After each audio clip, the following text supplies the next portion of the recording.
कल्पना करा, एक असं व्रत ज्याच्या प्रभावाने केवळ पापांचा नाशच होत नाही, तर रखडलेली कामं पूर्ण होतात, घरात सुख समृद्धी येते आणि पूर्वजांनाही शांती मिळते. होय मित्रांनो, आज आपण जाणून घेणार आहोत अत्यंत प्रभावशाली आणि पुण्यदायी अपरा एकादशी विषयी. जर तुम्ही मनापासून भगवान विष्णूंवर श्रद्धा ठेवत असाल तर कमेंटमध्ये आत्ताच जय श्री हरी नक्की लिहा. तुमची एक कमेंट देखील भक्तीचा भाग बनू शकते.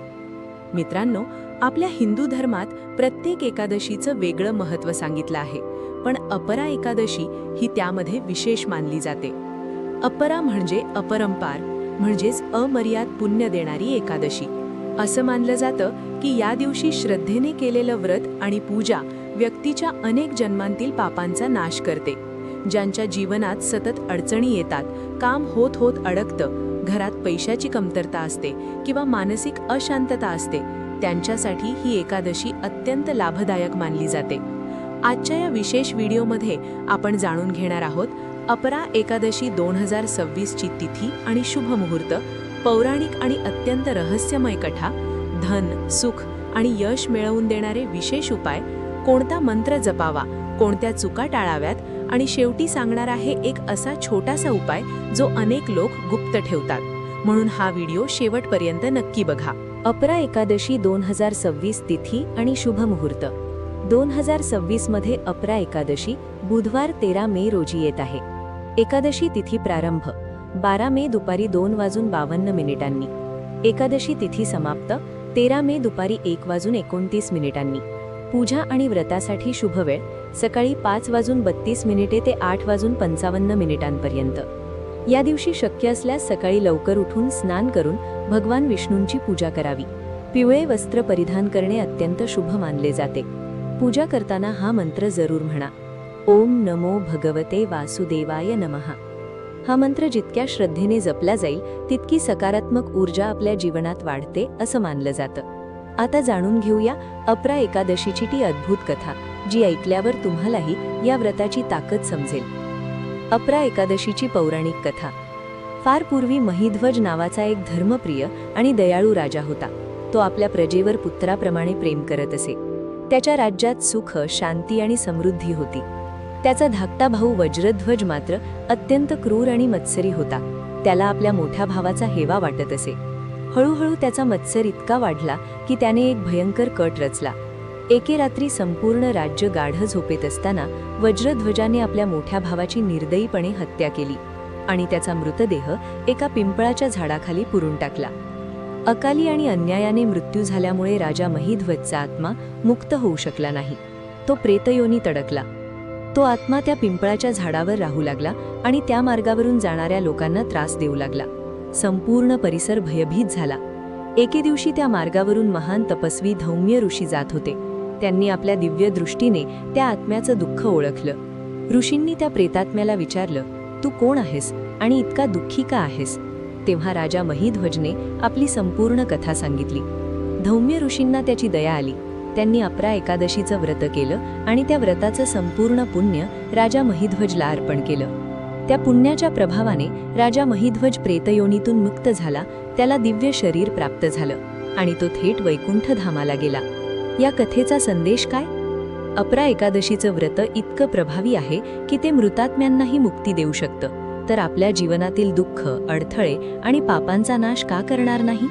म्हणूनच या दिवशी श्रद्धेने व्रत आणि पूजा करणं अत्यंत महत्त्वाचं मानलं जातं. आता जाणून घेऊया ती विशेष उपाय जे अपरा एकादशीला केल्याने अनेक लोकांच्या जीवनात सकारात्मक बदल झाले. विशेष उपाय अपरा एकादशीला नक्की करा. उपाय क्रमांक 1, आर्थिक समस्यांपासून मुक्तीसाठी भगवान विष्णूंना केसर मिसळलेलं दूध अर्पण करा. तसेच पूजेमध्ये पिवळी कवडी किंवा गोमती चक्र ठेवा. पूजा झाल्यानंतर ते आपल्या तिजोरीत किंवा पैशांच्या ठिकाणी ठेवा. असं मानलं जातं की यामुळे घरातील आर्थिक अडचणी कमी होतात आणि धनप्राप्तीचे मार्ग खुलतात. उपाय क्रमांक 2, रखडलेली कामं पूर्ण होण्यासाठी. जर तुमची एखादी महत्त्वाची कामं सतत अडकत असतील तर या दिवशी भगवान विष्णूंच्या मंदिरात पिवळा ध्वज अर्पण करा. घरातही छोटासा पिवळा ध्वज लावू शकता. याला विजय ध्वज मानलं जातं. उपाय क्रमांक 3. पितृदोष आणि घरातील अशांतता दूर करण्यासाठी संध्याकाळी पिंपळाच्या झाडाला जल अर्पण करा. तिथे तुपाचा दिवा लावा आणि मनातल्या मनात आपल्या पूर्वजांसाठी प्रार्थना करा.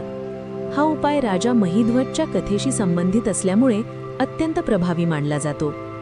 उपाय क्रमांक 4. सुख आणि सौभाग्यासाठी भगवान विष्णूंसोबत माता लक्ष्मीचीही पूजा करा. त्यांना तुळशीची मंजिरी अर्पण करा. यामुळे घरात सुख, शांती आणि सकारात्मक ऊर्जा वाढते. उपाय क्रमांक 5. नकारात्मक ऊर्जा दूर करण्यासाठी एक छोटासा नारळ घेऊन त्यावर हळद कुंकू लावा आणि भगवान विष्णूंसमोर ठेवा. नंतर तो नारळ वाहत्या पाण्यात विसर्जित करा. असं मानलं जातं की यामुळे नकारात्मक शक्ती दूर होतात. उपाय क्रमांक 6. मनोकामना पूर्ण होण्यासाठी रात्री झोपण्यापूर्वी विष्णू सहस्त्रनामातील काही नामांचा जप करा किंवा ओम नमो नारायणाय हा मंत्र 108 वेळा म्हणा. मनापासून केलेली प्रार्थना कधीच वाया जात नाही. अपरा एकादशीला काय करावं? शक्य असल्यास उपवास करा, गरजूंना दान करा, गाईला हिरवा चारा खाऊ घाला, विष्णू मंदिरात तुपाचा दिवा लावा, तुळशीची पूजा करा, धार्मिक ग्रंथ वाचा. या दिवशी काय टाळावं? तांदूळ खाऊ नका, कोणाचाही अपमान करू नका, राग आणि वाद टाळा, खोटं बोलू नका, मांसाहार आणि मद्यपान टाळा. एकादशी फक्त उपवास नाही तर मन, वाणी आणि विचार शुद्ध करण्याचा दिवस आहे. तसा पण प्रभावी गुप्त उपाय. जर तुम्हाला सतत पैशांची अडचण येत असेल तर अपरा एकादशीच्या दिवशी भगवान विष्णूंना पिवळी फुलं अर्पण करून 11 वेळा हा मंत्र म्हणा. ओम श्रीम ह्रीम क्लीम श्री लक्ष्मी नारायणाय नमः. यानंतर त्या फुलांपैकी एक फूल आपल्या तिजोरीत ठेवा. अनेक लोकांच्या अनुभवांनुसार हा उपाय अत्यंत प्रभावी मानला जातो.